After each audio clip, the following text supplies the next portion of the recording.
Love. It's what makes the world go round.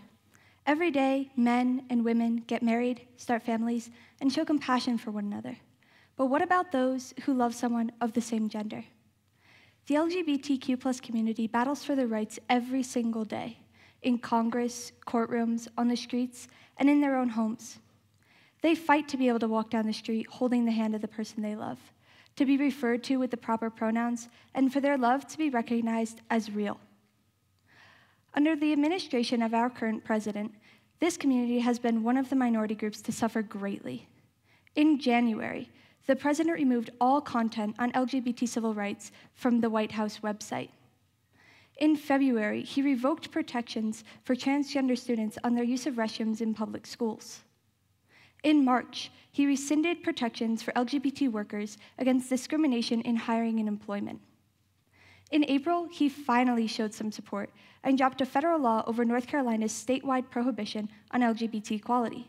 However, his support was short-lived, and in July, he signaled that the U.S. military would not accept or allow transgender people to serve.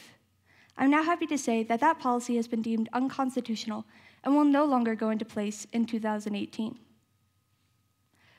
On October 11, 2014, one of my closest friends came out to me as gay. For her privacy, I'll refer to her as Elle. I was the first person Elle ever came out to, and I will never forget the fear she had on her face, because she didn't know what my response would be, whether I would accept her or push her out of my life. I took her in with love and support, and over the past 3 years, I've been able to watch Elle grow more comfortable with herself. She's gone from hiding in the closet to talking to just her closest friends, to now she expresses her pride to me every single day and tells me how she's going to change the world for people like her. However, Elle's closet has 2 doors, one in which she opened to find accepting friendships, and the other in which she doesn't dare to touch, one that remains locked. Behind that locked door are the most important people in Elle's life, the people that gave her her life.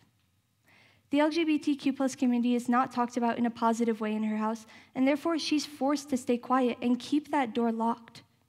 The hate she's heard at home, through the hallways at school, and over social media have helped her fall into depression.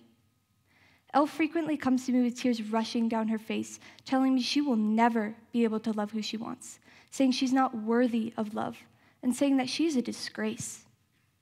Elle has attempted to take her life several times, and if you ask her why, she'll tell you, because I live in a place where I am hated, have few rights, and cannot express myself.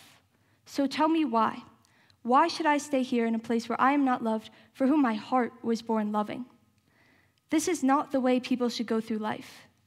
Show them support, show them someone cares, show them they are valuable. It is recognized pretty much everywhere that men and women can love one another, that men and women can start families and get married.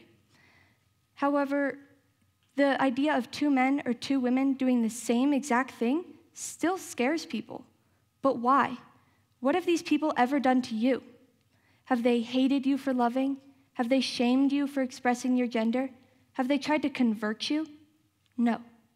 They protest peacefully, simply voicing their opinion and raising awareness for their basic human rights.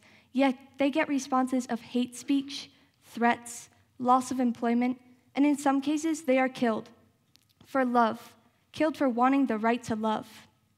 This is 2017, and religion and homosexuality still conflict with one another.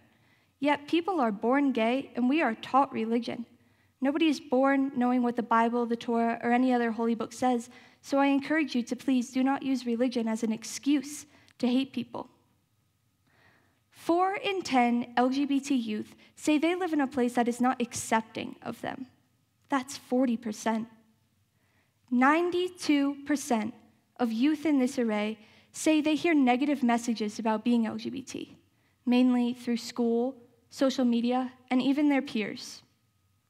While it is not a definite statistic due to many people not being out, roughly 10% of America's population refers to themselves as a member of the LGBTQ+ community.